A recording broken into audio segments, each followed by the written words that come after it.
Capítulo 5. Naquele dia, Débora e Baraque, filho de Abinoão, entoaram este cântico. Os líderes de Israel assumiram o comando e o povo o seguiu de boa vontade. Louvem o Senhor. Ouçam, reis. Prestem atenção, governantes, pois eu cantarei ao Senhor. Sim, tocarei música para o Senhor, o Deus de Israel. Senhor, quando saíste de Seir e marchaste desde os campos de Edom, a terra tremeu, e as nuvens do céu despejaram chuva. Os montes estremeceram na presença do Senhor, o Deus do Monte Sinai, na presença do Senhor, o Deus de Israel. Nos dias de Sangar, filho de Anate, e nos dias de Jael, ninguém passava pelas estradas, e os viajantes tomavam caminhos tortuosos. Restavam poucos nos povoados de Israel, até que Débora se levantou como mãe para Israel. Quando Israel escolheu novos deuses, a guerra chegou às portas das cidades. Mas não se via um só escudo ou lança entre 40.000 guerreiros de Israel. Meu coração está com os comandantes de Israel, com aqueles que se ofereceram para lutar. Louvem o Senhor. Considerem estas coisas, vocês que montam em jumentas brancas, que se sentam em finas mantas, vocês que caminham pela estrada. Ouçam os músicos dos povoados, reunidos junto aos bebedouros. Ali relatam as justas vitórias do Senhor, as justas vitórias de seus camponeses em Israel. Então o povo do Senhor desceu às portas da cidade. Desperte, Débora, desperte! Desperte, desperte e entoe um cântico. Levante-se, Baraque. Leve embora seus cativos, filho de Abinoão. Então os sobreviventes desceram contra os poderosos. O povo do Senhor marchou por mim contra os guerreiros. Desceram de Efraim, terra que antes pertencia aos amalequitas. Seguiram você, Benjamim, com seus soldados. De Maquir desceram os comandantes. De Zebulon, os que levam a vara de comando. Os príncipes de Issacar estavam com Débora e Baraque. Sob suas ordens desceram ao vale. Mas na tribo de Ruben houve grande indecisão. Por que ficaram entre os currais, ouvindo os pastores assobiarem para seus rebanhos? Sim, na tribo de Ruben houve grande indecisão. Gileade continuou a leste do Jordão. E por que Dan ficou junto aos navios? Azer sentou-se inerte na praia e permaneceu em seus portos. Mas Zebulon arriscou a vida, assim como fez Naftali, nas regiões altas do campo. Os reis de Canaã vieram e lutaram em Taanaque, perto das águas de Megido, mas não levaram despojos de prata. Desde o céu as estrelas lutaram. As estrelas em suas órbitas lutaram contra Sísera. O rio Quizon os arrastou. O antigo ribeiro, o Quizon, que eu marche adiante com coragem. Os cascos dos cavalos martelavam o chão. Galopavam seus poderosos cavalos de guerra. Amaldiçoem os habitantes de Merós, disse o anjo do Senhor. Amaldiçoem duramente, pois não vieram ajudar o Senhor contra fortes guerreiros. Jael, esposa de Eber, o queneu, é a mais abençoada entre as mulheres. Que ela seja a mais abençoada das mulheres que vivem em tendas. Sísera lhe pediu água e ela lhe deu leite. Numa vasilha digna dos nobres, trouxe-lhe coalhada. Com a mão esquerda, pegou uma estaca de tenda. Com a direita, o martelo de trabalhador. Com eles, atacou Sísera e esmagou sua cabeça. De um só golpe, rachou e atravessou seu crânio. Ele se curvou, caiu e ali ficou, estirado aos pés de Jael. E no lugar onde se curvou, ali caiu e morreu. Da janela, a mãe de Sísera olhava para fora. Atrás da treliça da janela clamava: por que seu carro de guerra demora tanto? Por que não se ouve o som de suas carruagens? Suas acompanhantes mais sábias respondiam: E ela repetia estas palavras a si mesma: devem estar repartindo os despojos que tomaram, 1 ou 2 moças para cada homem. Haverá túnicas coloridas para Sísera, túnicas coloridas e bordadas. Sem dúvida, no despojo haverá túnicas coloridas e bordadas dos 2 lados. Senhor, que todos os teus inimigos assim sejam destruídos. Mas aqueles que te amam, que se levantem como o sol com toda a sua força. Então houve paz na terra durante 40 anos.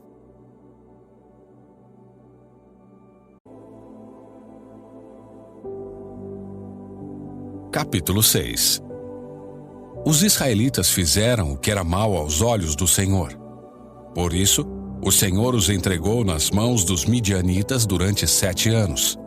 Os midianitas eram tão cruéis que os israelitas fizeram para si esconderijos nas montanhas, nas cavernas e nas fortalezas. Sempre que os israelitas faziam o plantio, saqueadores de Midian, de Amaleque e de outros povos do leste atacavam Israel, acampavam na terra e destruíam as plantações até Gaza. Levavam ovelhas, bois e jumentos e não deixavam coisa alguma para Israel comer. Esses bandos inimigos que vinham com seus rebanhos e tendas eram como uma praga de gafanhotos. Chegavam em camelos tão numerosos que era impossível contá-los, e só partiam quando a terra estava devastada. Os midianitas reduziram Israel à mais absoluta pobreza, e o povo pediu socorro ao Senhor. Quando os israelitas clamaram ao Senhor por causa de Midian, o Senhor lhes enviou um profeta que disse: assim diz o Senhor, Deus de Israel: eu os tirei da escravidão no Egito, eu os livrei dos egípcios e de todos que os oprimiam. Expulsei seus inimigos e dei a vocês a terra deles. Disse a vocês: eu sou o Senhor seu Deus. Não adorem os deuses dos amorreus em cujas terras agora vivem. Mas vocês não me deram ouvidos. Então o anjo do Senhor veio e sentou-se debaixo do grande carvalho em Ofra, que pertencia a Joás, do clã de Abiezer. Gideão, filho de Joás, estava debulhando trigo no fundo de uma prensa de uvas, a fim de não ser descoberto pelos midianitas. O anjo do Senhor apareceu a Gideão e disse: o Senhor está com você, guerreiro corajoso. Gideão respondeu: meu Senhor, se o Senhor está conosco, por que nos aconteceu tudo isso? E onde estão os milagres que nossos antepassados nos falaram? Acaso não disseram: o Senhor nos tirou do Egito? Agora, porém, o Senhor nos abandonou e nos entregou nas mãos dos midianitas. Então o Senhor se voltou para ele e disse: vá com a força que você tem e liberte Israel dos midianitas. Sou eu quem o envia. Mas, Senhor, como posso libertar Israel? Perguntou Gideão. Meu clã é o mais fraco de toda a tribo de Manassés, e eu sou o menos importante de minha família. Certamente estarei com você, disse o Senhor, e você destruirá os midianitas, como se estivesse lutando contra um só homem. Gideão respondeu: se de fato posso contar com tua ajuda, dá-me um sinal de que é mesmo o Senhor quem fala comigo. Por favor, não vás embora até que eu te traga a minha oferta. Ele respondeu: ficarei aqui até você voltar. Gideão foi depressa para casa. Cozinhou um cabrito e, com cerca de 20 litros de farinha, preparou pães sem fermento. Depois, colocou a carne num cesto e o caldo numa panela, os levou para fora e os ofereceu ao anjo que estava debaixo da grande árvore.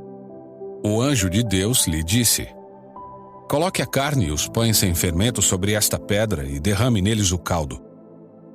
Gideão obedeceu. Então o anjo do Senhor tocou na carne e nos pães com a ponta da vara que estava em sua mão. E fogo subiu da pedra e consumiu tudo que Gideão havia trazido. E o anjo do Senhor desapareceu. Quando Gideão percebeu que era o anjo do Senhor, exclamou: ó soberano Senhor, estou perdido. Vi o anjo do Senhor face a face, Fique em paz. Respondeu o Senhor. Não tenha medo. Você não morrerá.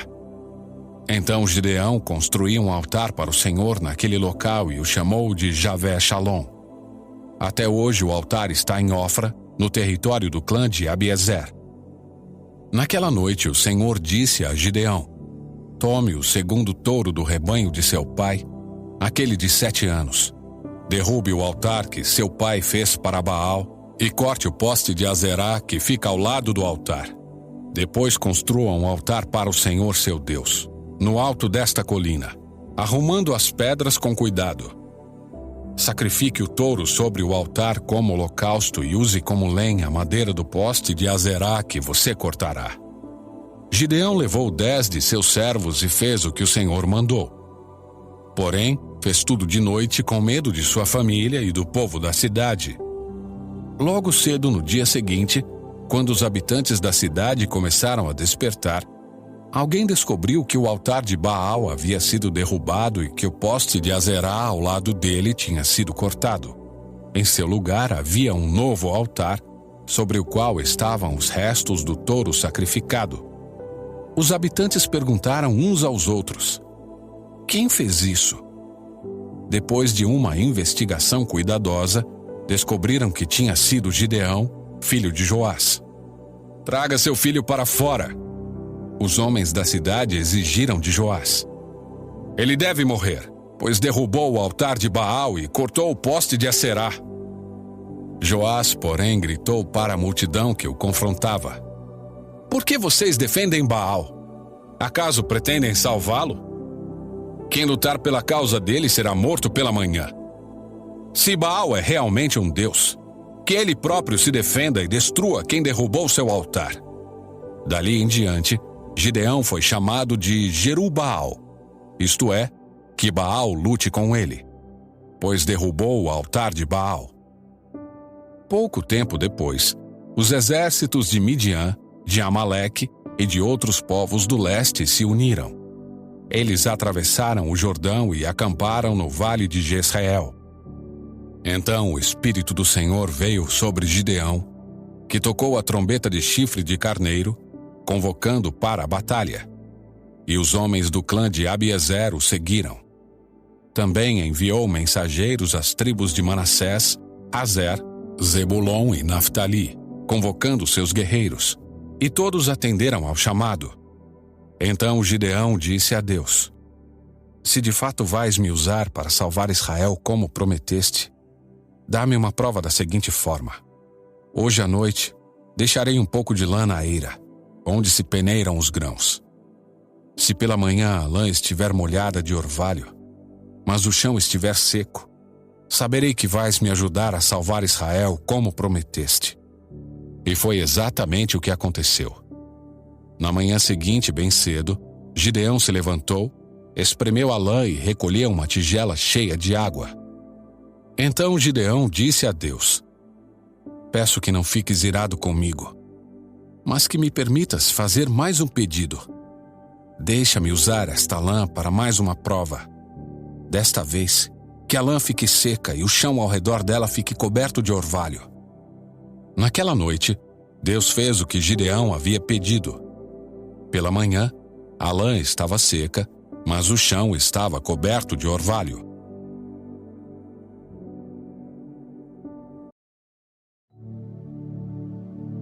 Capítulo 7. Jerubaal, isto é, Gideão, e todo o seu exército se levantaram de madrugada e acamparam junto à fonte de Arode. Os exércitos de Midian estavam acampados ao norte deles, no vale perto da colina de Moré. O Senhor disse a Gideão: você tem guerreiros demais. Se eu deixar todos vocês lutarem contra os midianitas, Israel se vangloriará diante de mim, dizendo que se libertou por sua própria força. Portanto, diga ao povo: quem estiver com medo e assustado pode deixar este monte e voltar para casa. 22.000 homens voltaram para casa, restando apenas 10.000. O Senhor, porém, disse a Gideão: seu exército ainda está grande demais. Desça com eles até a fonte. e eu os provarei para determinar quem irá com você e quem não irá. Quando Gideão desceu com os guerreiros até a fonte, o Senhor lhe disse: separe os homens em 2 grupos. Num grupo coloque todos que bebem água das mãos, lambendo-a como fazem os cães. No outro grupo coloque todos que se ajoelham e põem a boca na água para beber. Apenas 300 homens beberam água das mãos. Os demais se ajoelharam e puseram a boca na água. O Senhor disse a Gideão: com estes 300 homens eu livrarei Israel e entregarei os midianitas em suas mãos. Mande para casa os demais. Gideão ordenou que recolhessem as provisões e as trombetas de chifre de carneiro dos outros guerreiros e os mandou para casa. Mas manteve consigo os 300 homens. O acampamento midianita ficava à frente de Gideão, descendo o vale. Naquela noite, o Senhor lhe disse: levante-se, desça ao acampamento dos midianitas, pois eu os entreguei em suas mãos. Mas se você tem medo de atacá-los, desça até o acampamento com o seu servo Purá. Ouça o que os midianitas estão dizendo e você se encherá de coragem e terá ânimo para atacar. Então Gideão e seu servo Purá desceram até os limites do acampamento inimigo. Os exércitos de Midian, de Amaleque e dos povos do leste cobriam o vale como uma nuvem de gafanhotos. Seus camelos eram tão numerosos como os grãos de areia da praia, impossíveis de contar. Gideão se aproximou no exato momento em que um homem contava um sonho a seu amigo. O homem disse: tive um sonho no qual um pão de cevada veio rolando para dentro do acampamento midianita. Então bateu numa tenda e ela virou, desmontando-se. O amigo respondeu: o sonho só pode significar uma coisa: a espada de Gideão, filho de Joás, o israelita. Deus entregou todo o exército midianita nas mãos dele. Quando Gideão ouviu o sonho e sua interpretação, prostrou-se em adoração. Voltou para o acampamento de Israel e gritou: levantem-se! O Senhor entregou o exército midianita em suas mãos. Em seguida, dividiu os 300 homens em 3 grupos e deu a cada homem uma trombeta em um vaso de barro com uma tocha dentro. Olhem para mim, disse ele. Quando chegarmos à beira do acampamento, façam o que eu fizer.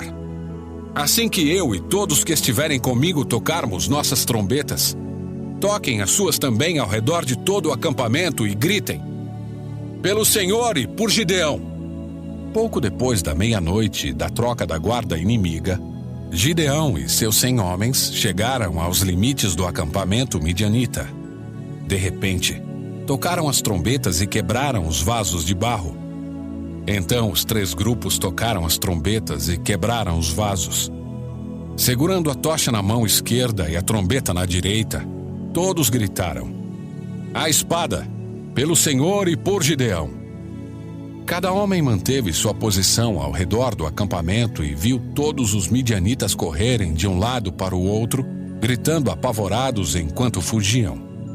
Quando os 300 israelitas tocaram as trombetas, o Senhor fez os guerreiros que estavam no acampamento lutarem uns contra os outros com suas espadas.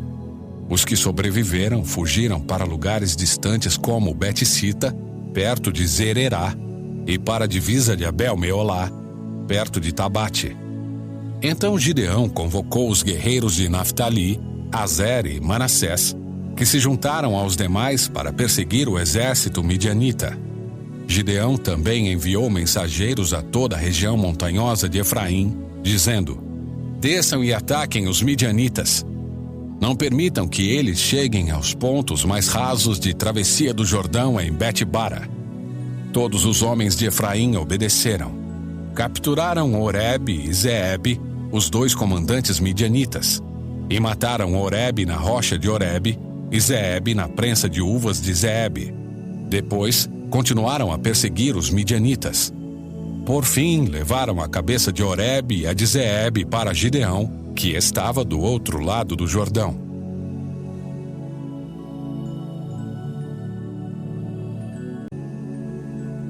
Capítulo 8. Então os homens da tribo de Efraim perguntaram a Gideão: por que você nos tratou dessa forma?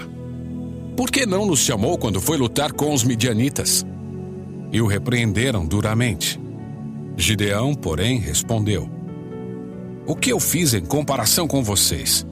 A sobra das uvas da colheita de Efraim não são melhores que toda a colheita do pequeno clã de Abiezer?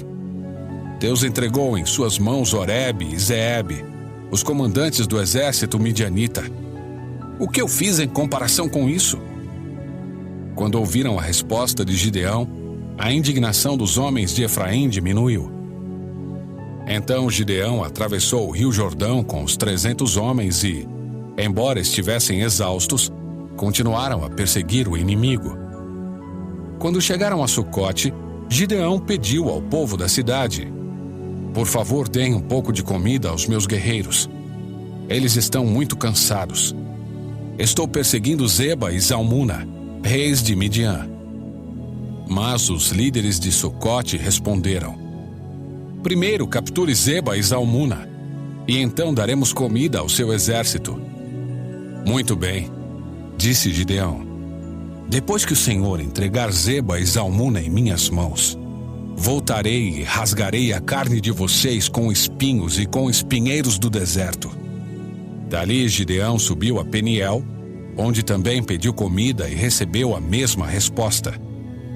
Disse ele ao povo de Peniel: quando eu voltar vitorioso, derrubarei esta torre. A essa altura, Zeba e Zalmuna estavam em Carcor com cerca de 15.000 guerreiros. Era tudo o que restava dos exércitos aliados do leste, pois 120.000 já haviam sido mortos. Gideão subiu pela rota das caravanas, a leste de Noba e Jogbeá, e atacou de surpresa o exército midianita. Zeba e Zalmuna, os 2 reis midianitas, fugiram, mas Gideão os perseguiu e os capturou, derrotando seu exército. Gideão, filho de Joás, voltou da batalha pelo desfiladeiro de Heres. Ali capturou um jovem de Sucote e exigiu que ele escrevesse o nome dos 77 oficiais e autoridades da cidade. Então Gideão retornou a Sucote e disse ao povo: aqui estão Zeba e Zalmuna. Quando estivemos aqui antes, vocês zombaram de mim e disseram: primeiro capture Zeba e Zalmuna, e então daremos comida aos seus guerreiros exaustos. Gideão prendeu as autoridades da cidade e os castigou com espinhos e espinheiros do deserto. Também derrubou a torre de Peniel e matou os homens da cidade. Depois disso, Gideão perguntou a Zeba e a Zalmuna: como eram os homens que vocês mataram em Tabor? Como você, responderam eles. Todos pareciam filhos de rei. Eram meus irmãos, filhos de minha mãe, exclamou Gideão. Tão certo como vive o Senhor, eu não mataria vocês se tivessem poupado a vida deles. Gideão se voltou para Jéter, seu filho mais velho, e disse: mate-os. Mas Jéter não tirou sua espada, pois ainda era jovem e teve medo. Então Zeba e Zalmuna disseram a Gideão: seja homem, mate-nos você mesmo. Gideão os matou e tirou os enfeites que estavam no pescoço dos camelos deles. Então os israelitas disseram a Gideão: seja nosso governante. Você, seu filho e seu neto nos governarão, pois nos libertou de Midian. Gideão, porém, respondeu: nem eu nem meu filho governaremos vocês. O Senhor os governará. Mas tenho um pedido a fazer. Cada um de vocês me dê uma argola de ouro que tomou de seus inimigos como despojo. Uma vez que os inimigos eram ismaelitas, todos usavam argolas de ouro. Com todo prazer, responderam eles. Estenderam uma capa e cada um jogou ali uma argola de ouro que havia tomado como despojo. O peso das argolas de ouro totalizou pouco mais de 20 quilos, sem contar os enfeites, os pendentes e as roupas de púrpura que os reis de Midian usavam, além das correntes que estavam no pescoço de seus camelos. Com esse ouro, Gideão fez um colete sacerdotal e o colocou em Ofra, sua cidade. Todo Israel, porém, se prostituiu, fazendo do colete objeto de adoração. E ele se tornou uma armadilha para Gideão e sua família. Esse é o relato de como os israelitas derrotaram Midian, que nunca se recuperou. Durante 40 anos do restante da vida de Gideão, houve paz na terra. Então Gideão, filho de Joás, voltou para casa.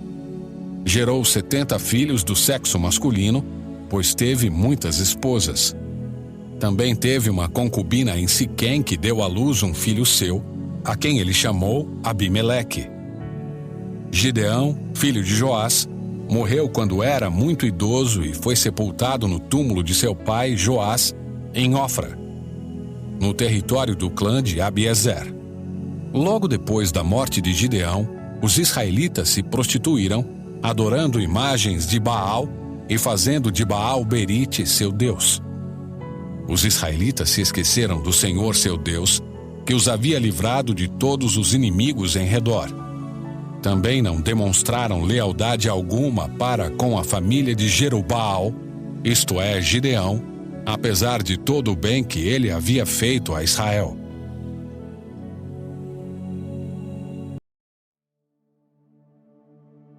Capítulo 9. Certo dia, Abimeleque, filho de Gideão, foi a Siquém visitar os irmãos de sua mãe e disse a eles e aos demais membros do seu clã materno: perguntem aos líderes de Siquém se preferem ser governados por todos os 70 filhos de Gideão ou por um só homem. E lembrem-se de que eu sou da mesma carne e do mesmo sangue de vocês. Então os tios de Abimeleque transmitiram sua mensagem a todos os líderes de Siquém que, depois de ouvirem a proposta, decidiram em favor de Abimeleque, pois era parente deles.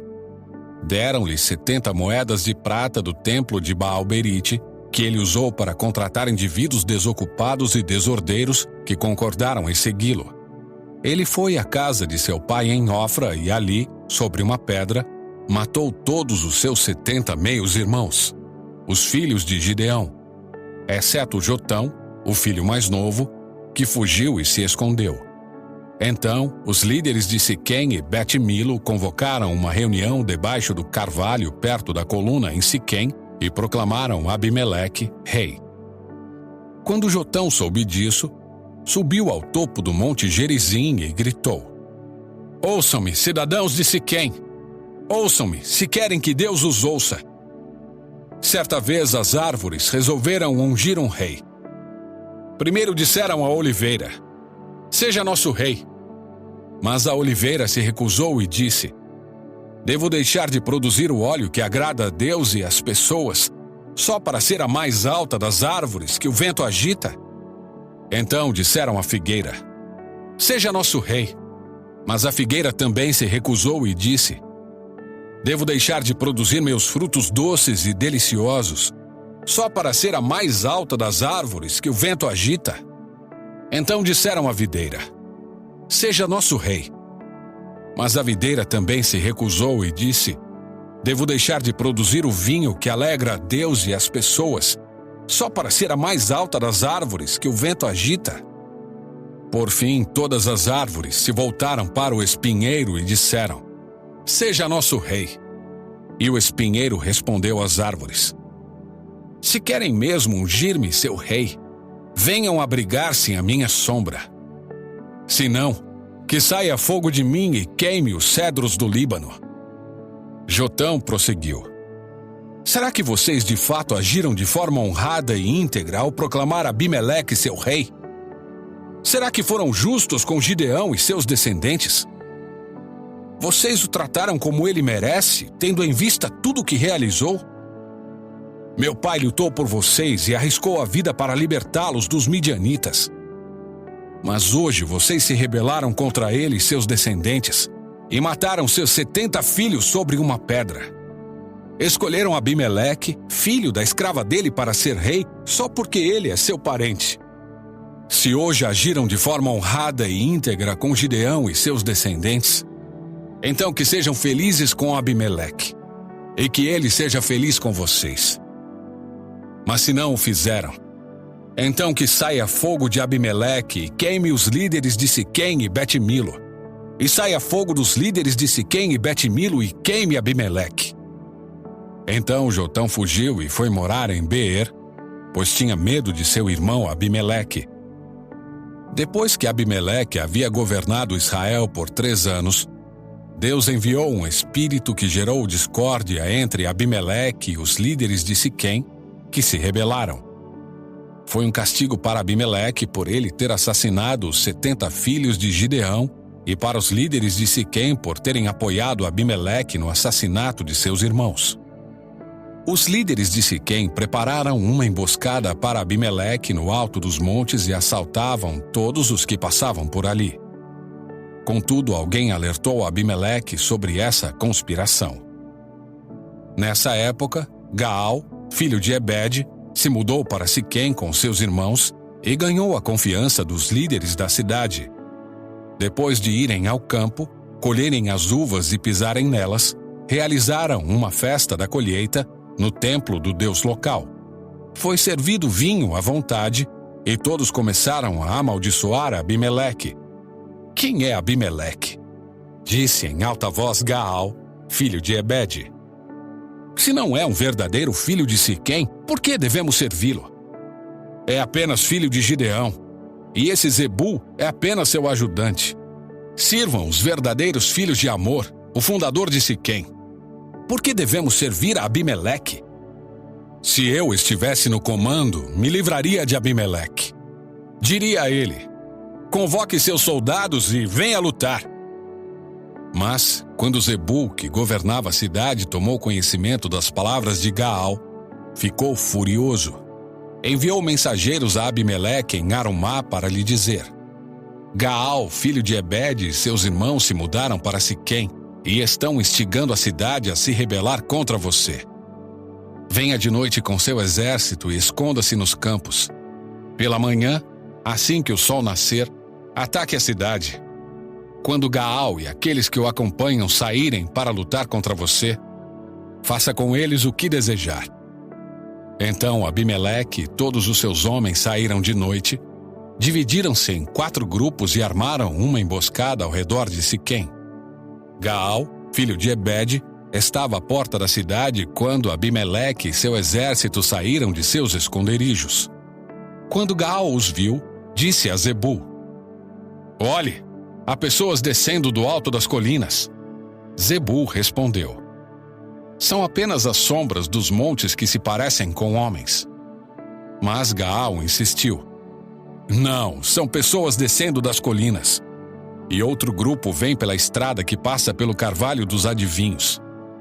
Zebul se voltou para ele e perguntou: Onde foi parar toda a sua conversa? Não foi você que disse: Quem é Abimeleque e por que deveríamos servi-lo? Os homens dos quais você zombou estão logo ali do lado de fora da cidade. Saia e lute contra eles. Então Gaal marchou à frente dos líderes de Siquém para a batalha contra Abimeleque. Abimeleque perseguiu Gaal e muitos homens de Siquém foram feridos e caíram pelo caminho enquanto recuavam até o portão da cidade. Abimeleque voltou a Arumá e Zebul expulsou Gaal e seus irmãos de Siquém. No dia seguinte, o povo de Siquém saiu para guerrear nos campos. Abimeleque soube disso, dividiu seus homens em 3 grupos e armou emboscadas nos campos. Quando Abimeleque viu o povo sair da cidade, ele e seus homens saíram de seus esconderijos e atacaram. Abimeleque e seu grupo tomaram de assalto o portão da cidade para impedir que os homens de Siquém voltassem para dentro. Enquanto isso, os outros 2 grupos atacaram e mataram aqueles que estavam nos campos. A batalha durou o dia inteiro. Por fim, Abimeleque tomou Siquém e matou seus habitantes. Depois, destruiu a cidade e espalhou sal em todo o solo. Ao tomarem conhecimento do que havia acontecido, os líderes que viviam na torre de Siquém correram e se esconderam na fortaleza do templo de Baal-Berite. Quando alguém informou Abimeleque de que esses habitantes estavam reunidos ali, ele levou seu exército ao Monte Zalmon.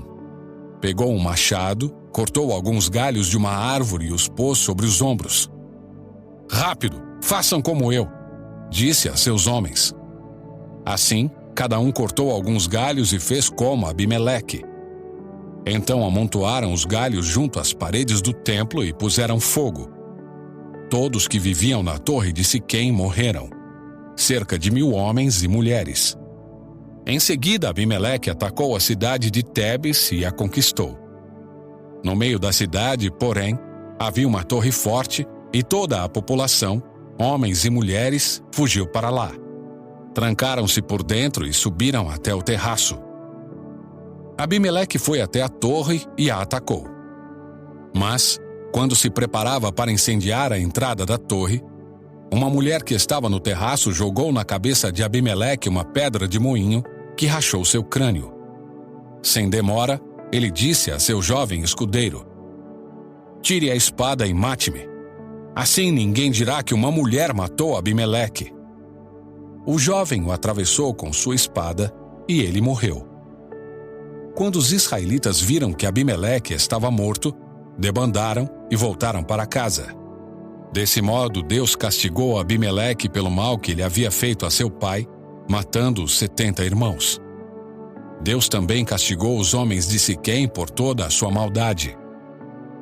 Assim cumpriu-se a maldição de Jotão, filho de Gideão.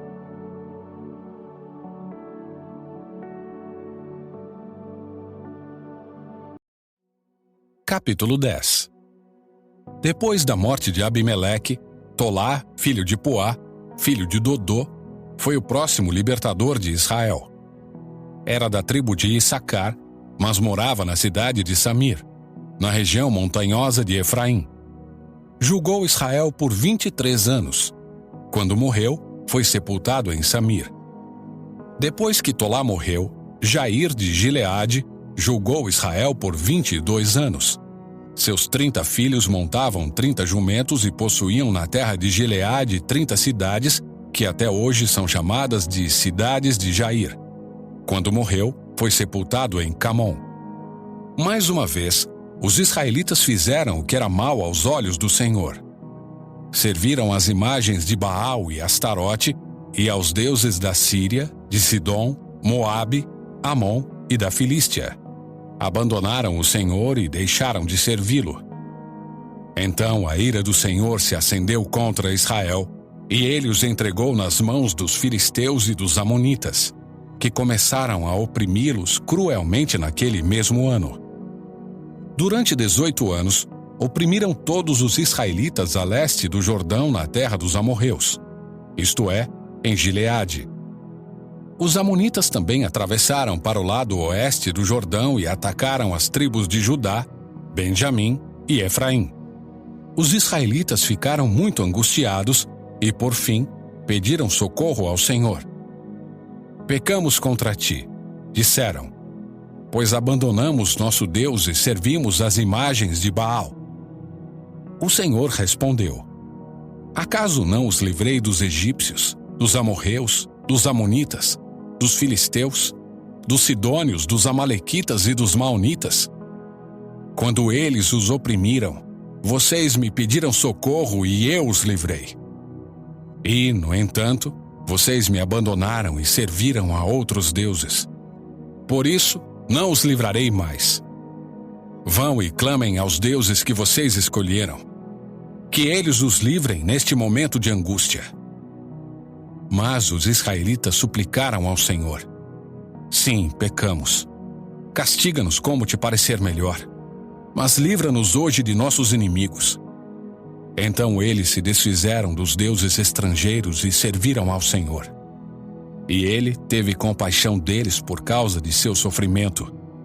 Quando os exércitos de Amon foram convocados para guerrear e acamparam em Gileade, os israelitas se reuniram e acamparam em Mispá.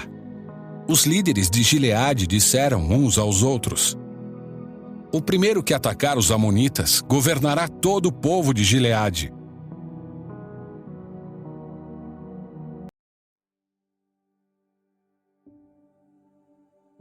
Capítulo 11. Jefté era um guerreiro corajoso. Era filho de Gileade, mas sua mãe era uma prostituta. A esposa de Gileade teve muitos filhos, e quando esses meios-irmãos cresceram, expulsaram Jefté, dizendo: Você não receberá parte alguma da herança de nosso pai, pois é filho de outra mulher. Então Jefté fugiu de seus irmãos e foi viver na terra de Tobi. Em pouco tempo passou a chefiar um bando de desocupados que se uniram a ele. Por essa época, os amonitas começaram a guerrear contra Israel. Quando os amonitas atacaram, os líderes de Gileade mandaram buscar Jefté na terra de Tobi. Venha e seja nosso comandante, disseram. Ajude-nos a lutar contra os amonitas. Mas Jefté lhes disse: Não são vocês os mesmos que me odiavam e que me expulsaram da casa de meu pai? Por que me chamam agora que estão em apuros? Porque precisamos de você, responderam os líderes. Se você nos comandar na batalha contra os amonitas, nós o proclamaremos governante de todo o povo de Gileade. Jefté lhes disse: Quer dizer que, se eu for com vocês e o Senhor me der a vitória sobre os amonitas, governarei todo o povo. Os líderes de Gileade responderam: O Senhor é nossa testemunha de que faremos exatamente como você disse. Então Jefté foi com os líderes de Gileade, e o povo o fez governante e comandante do exército. Em Mispá, na presença do Senhor, Jefté repetiu o que tinha dito aos líderes. Jefté enviou mensageiros ao rei de Amon para perguntar: Por que você saiu para guerrear contra minha terra? O rei de Amon respondeu aos mensageiros de Jefté: Quando saíram do Egito, os israelitas roubaram minhas terras desde o rio Arnon até o rio Jaboque e até o Jordão. Agora devolva-nos pacificamente esse território. Jefté enviou a seguinte mensagem em resposta ao rei amonita: Assim diz Jefté: Israel não roubou terra alguma de Moabe nem de Amon. Quando o povo de Israel veio do Egito e chegou a Cádiz, depois de atravessar o Mar Vermelho, enviou mensageiros ao rei de Edom e pediu: Deixe-nos passar por sua terra. Contudo, seu pedido foi negado. Então fizeram o mesmo pedido ao rei de Moabe, mas ele também não os deixou passar. Por isso, o povo de Israel ficou em Cádiz. Depois, passaram pelo deserto, contornando Edom e Moabe. Acompanharam a divisa de Moabe a leste e acamparam do outro lado do rio Arnon. Em momento algum atravessaram o Arnon para entrar em Moabe, pois o Arnon era a divisa de Moabe. Então Israel enviou mensageiros a Seom, rei dos amorreus, que governava em Esbom, e pediu: Deixe-nos passar por sua terra para chegarmos ao nosso destino. O rei Seom, porém, não confiava em Israel o suficiente para deixar o povo passar por seu território. Em vez disso, mobilizou o seu exército em Jaza e atacou Israel. Mas o Senhor, o Deus de Israel, entregou o rei Seom nas mãos de seu povo, que derrotou os amorreus. Israel tomou posse de toda a terra dos amorreus que viviam naquela região, desde o Arnon até o Jaboque e desde o deserto até o Jordão. Como você vê, foi o Senhor, o Deus de Israel, que tirou a terra dos amorreus e a entregou a Israel. Por que então haveríamos de devolvê-la?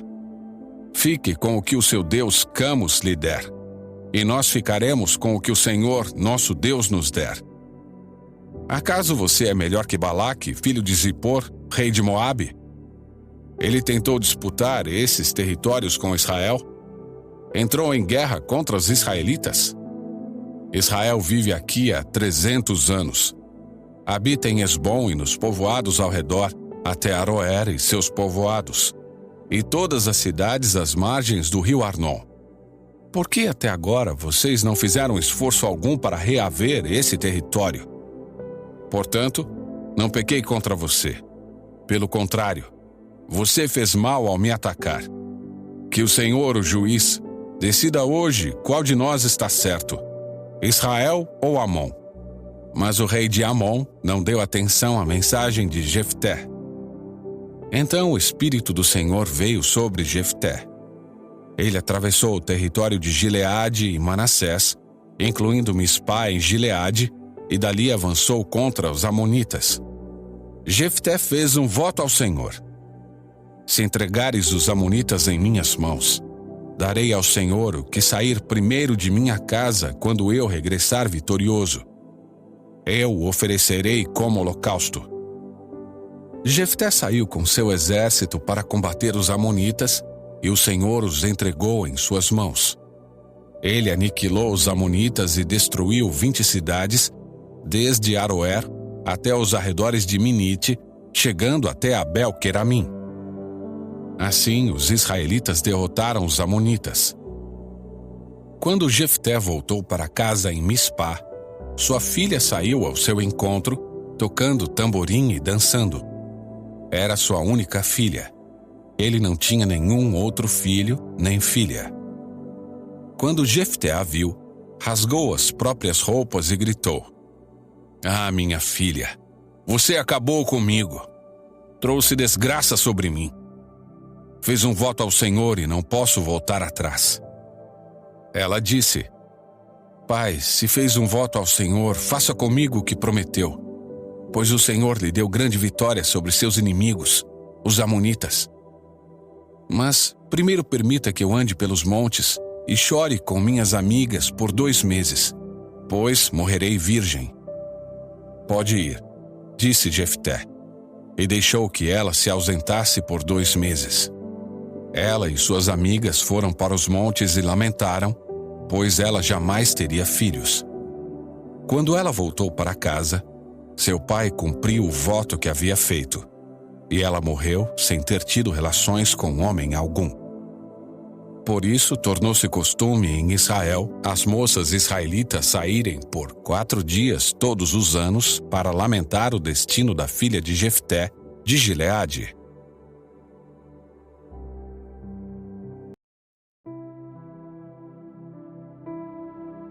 Capítulo 12. Então os homens de Efraim mobilizaram um exército e atravessaram o Jordão para Zafon. Enviaram a seguinte mensagem a Jefté: "Por que você não pediu nossa ajuda para lutar contra os amonitas? Vamos queimar sua casa com você dentro." Jefté respondeu: "Eu os convoquei no início do conflito, mas vocês se recusaram a vir. Não nos ajudaram na luta contra Amon. Por isso, quando vi que vocês não viriam, arrisquei a vida e saí para a batalha sem vocês. E o Senhor entregou os amonitas em minhas mãos. Por que agora vocês vêm lutar contra mim?" Os homens de Efraim responderam: "Vocês de Gileade não passam de fugitivos de Efraim e Manassés." Então Jefté reuniu todos os guerreiros de Gileade, atacou os homens de Efraim e os derrotou. Os homens de Gileade tomaram os pontos mais rasos de travessia do Jordão, e sempre que um fugitivo de Efraim tentava voltar para outra margem, eles o confrontavam. "Você pertence à tribo de Efraim?" perguntavam. Se o homem negasse, eles o mandavam dizer Shibolete. Se ele era de Efraim, dizia Sibolete, pois o povo de Efraim não consegue pronunciar essa palavra corretamente. Então eles o capturavam e o matavam no lugar de travessia do Jordão. Ao todo, foram mortos 42.000 homens de Efraim naquela ocasião. Jefté julgou Israel durante 6 anos. Quando morreu, foi sepultado numa das cidades de Gileade. Depois que Jefté morreu, Ibsã de Belém julgou Israel. Ele teve 30 filhos e 30 filhas. Deu suas filhas em casamento a homens de fora de seu clã e trouxe 30 moças de fora de seu clã para se casarem com seus filhos. Ibsã julgou Israel durante 7 anos. Quando morreu, foi sepultado em Belém. Depois que Ibsã morreu, Elon, da tribo de Zebulon, julgou Israel durante 10 anos. Quando morreu, foi sepultado em Aijalon, no território de Zebulon. Depois que Elon morreu, Abdon, filho de Hilel, de Piratom, julgou Israel. Ele teve 40 filhos e 30 netos que montavam 70 jumentos. Abdon julgou Israel durante 8 anos. Quando morreu, foi sepultado em Piratom, no território de Efraim, na região montanhosa dos Amalequitas.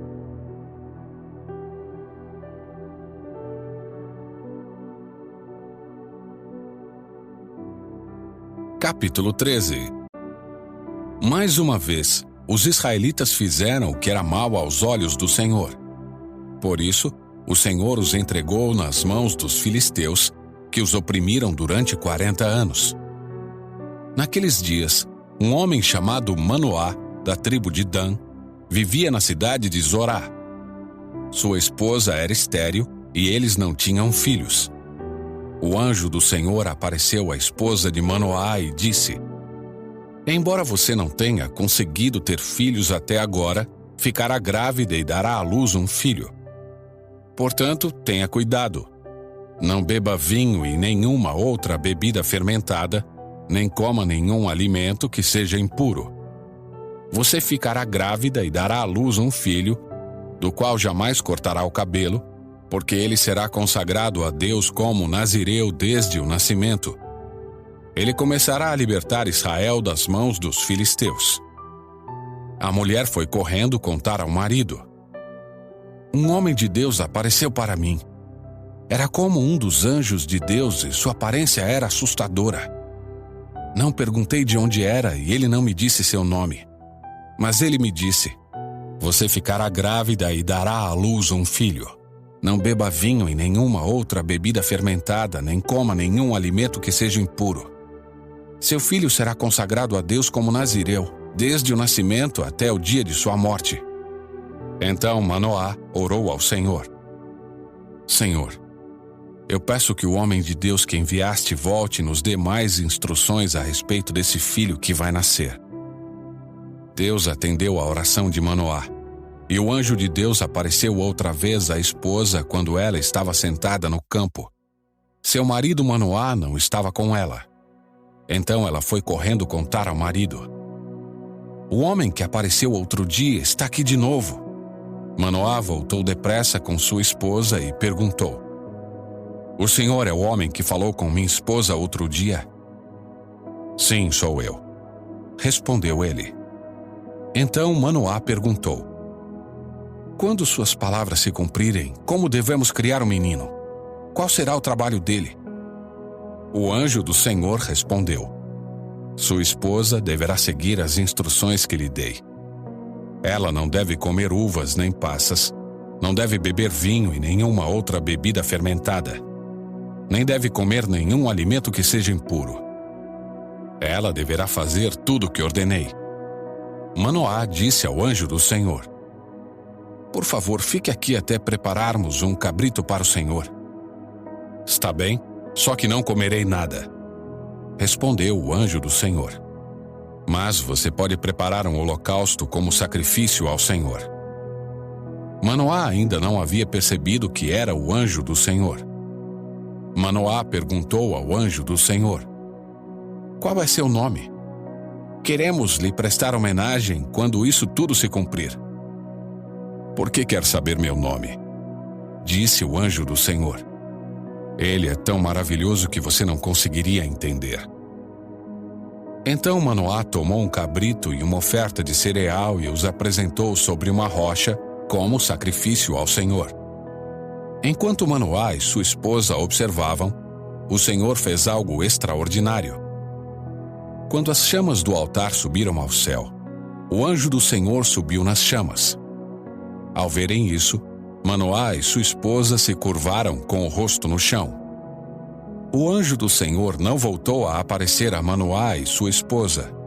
Então Manoá finalmente percebeu que era o anjo do Senhor e disse à sua esposa: Com certeza vamos morrer, pois vimos a Deus.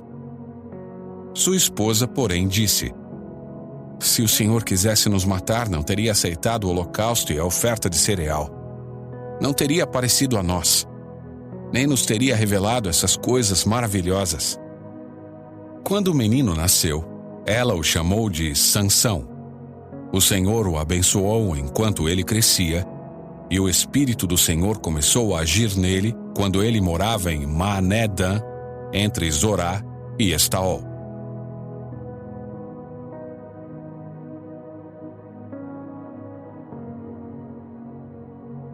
Capítulo 14. Certo dia, Sansão estava em Tímina e viu uma moça do povo filisteu. Quando voltou para casa, disse a seu pai e a sua mãe: Vi uma moça filisteia em Tímina. Quero me casar com ela. Consigam aquela moça para mim. Seu pai e sua mãe se opuseram. Não há uma moça sequer em nossa tribo ou entre todo o nosso povo com quem você possa se casar?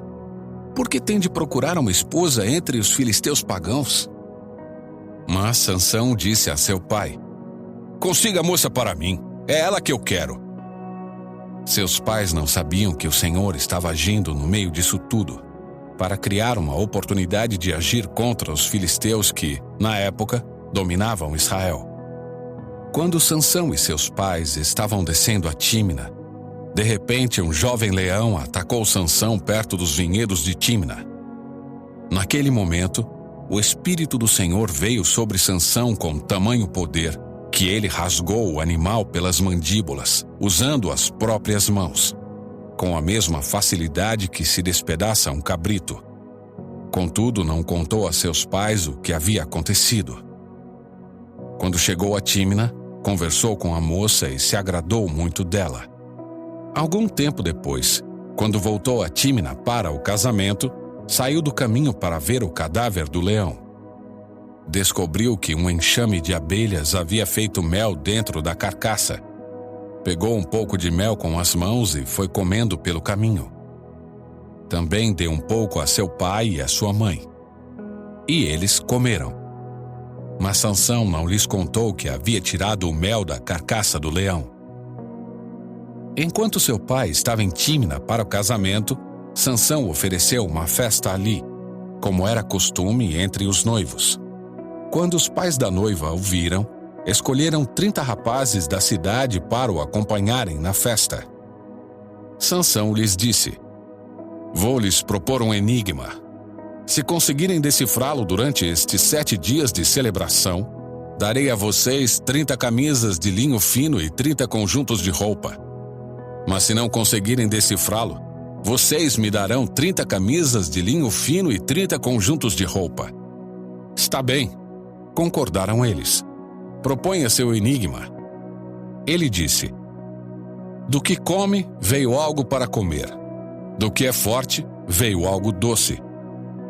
3 dias depois, eles ainda tentavam encontrar a resposta. No 4º dia, disseram à esposa de Sansão: Convença seu marido a explicar o enigma.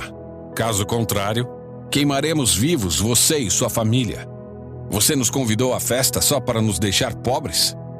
Então a esposa de Sansão lhe disse aos prantos: Você não me ama, você me odeia. Propôs um enigma ao meu povo, mas não me contou a resposta. Ele respondeu: Não revelei o enigma nem a meu pai e minha mãe. Por que deveria contá-lo a você? Ela chorava cada vez que estava com ele, e assim continuou até o último dia da festa. Por fim, de tanto importunar Sansão, no 7º dia ele lhe contou a resposta. Então ela explicou o enigma aos rapazes. Antes do pôr do sol do 7º dia, os homens da cidade vieram dar a resposta a Sansão. O que é mais doce que o mel? O que é mais forte que o leão? Sansão respondeu: Se vocês não tivessem arado com minha novilha, não teriam resolvido o meu enigma. Então o Espírito do Senhor veio com poder sobre Sansão. Ele desceu à cidade de Ascalon, matou 30 homens, tomou seus pertences e deu as roupas deles aos homens que haviam resolvido o enigma.